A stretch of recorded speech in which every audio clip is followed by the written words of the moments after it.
Imagine being the dumbest person in the room without having the slightest idea. Everyone else can see it. You can't. Which raises a deeply uncomfortable question. Would you know if you were stupid? In 1995, a man named McArthur Wheeler accidentally gave us one of the strangest answers psychology has ever uncovered. He walked into a Pittsburgh bank in broad daylight. No mask, no disguise.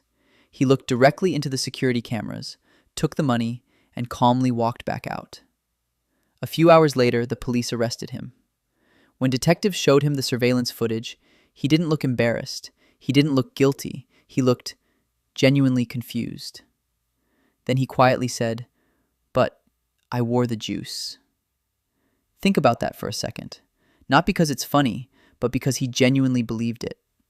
Which raises an even stranger question. Why would anyone believe lemon juice could hide them from a security camera? Here's the strange part. Wheeler wasn't hallucinating. He wasn't intoxicated. He wasn't having a psychotic episode. He genuinely believed lemon juice made him invisible. Why? Because lemon juice can be used as invisible ink. If it could hide writing, he assumed, it could hide faces. Before leaving home, he even tested the idea with a Polaroid camera.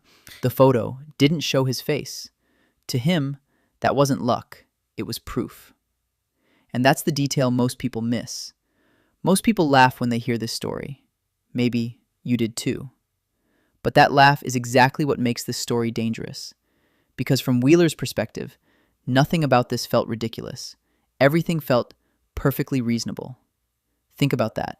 He wasn't acting irrationally, at least not from inside his own mind. And that's the part almost nobody talks about. What if Wheeler wasn't just foolish? What if his brain was doing exactly what every human brain is capable of doing? Years later, a psychologist named David Dunning came across Wheeler's story.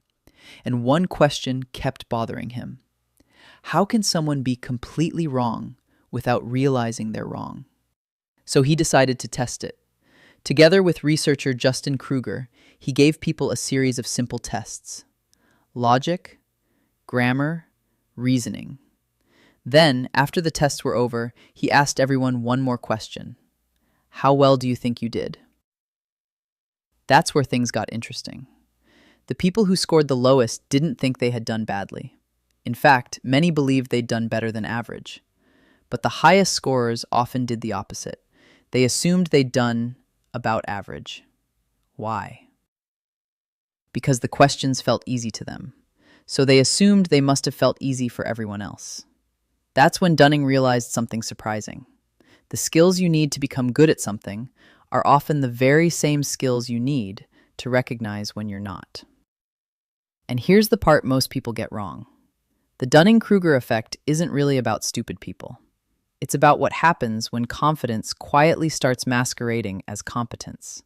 Which means this story was never really just about McArthur Wheeler. It's about all of us. Now here's the uncomfortable part.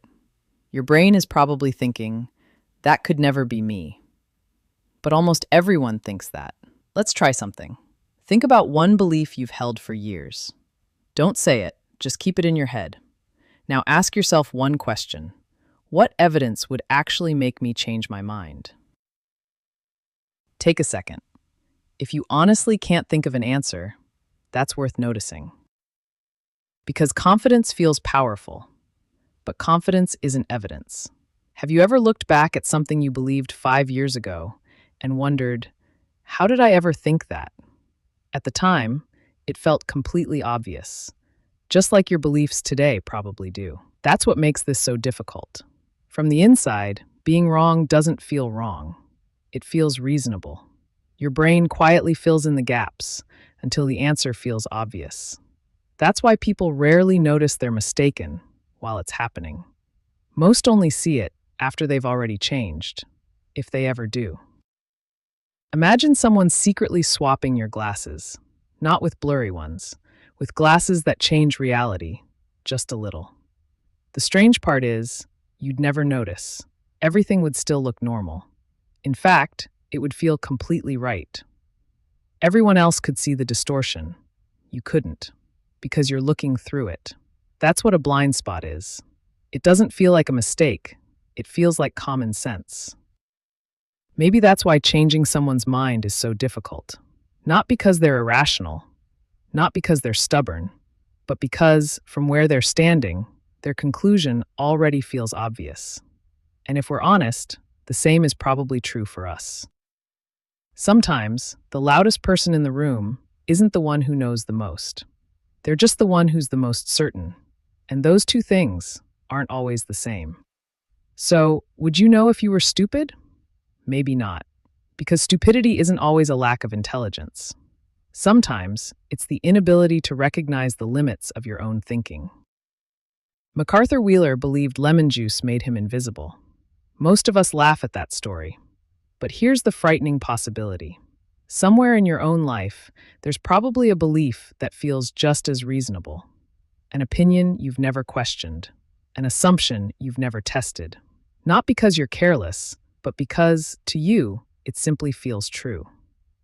Maybe that's your lemon juice. More than 2,000 years ago, Socrates said, "The only true wisdom is in knowing you know nothing." Maybe he wasn't telling us to doubt everything. Maybe he was reminding us to stay curious. Because curiosity keeps us learning. Certainty can stop us from even looking. The most dangerous mistakes are rarely the ones that feel like mistakes. They're the ones that feel obvious, the ones that feel unquestionably true. So the next time you're absolutely convinced you're right, don't ask, "Am I right?" Ask something much harder. What if I simply can't see what I'm missing? Because sometimes, the smartest thing you can say is, "I might be wrong."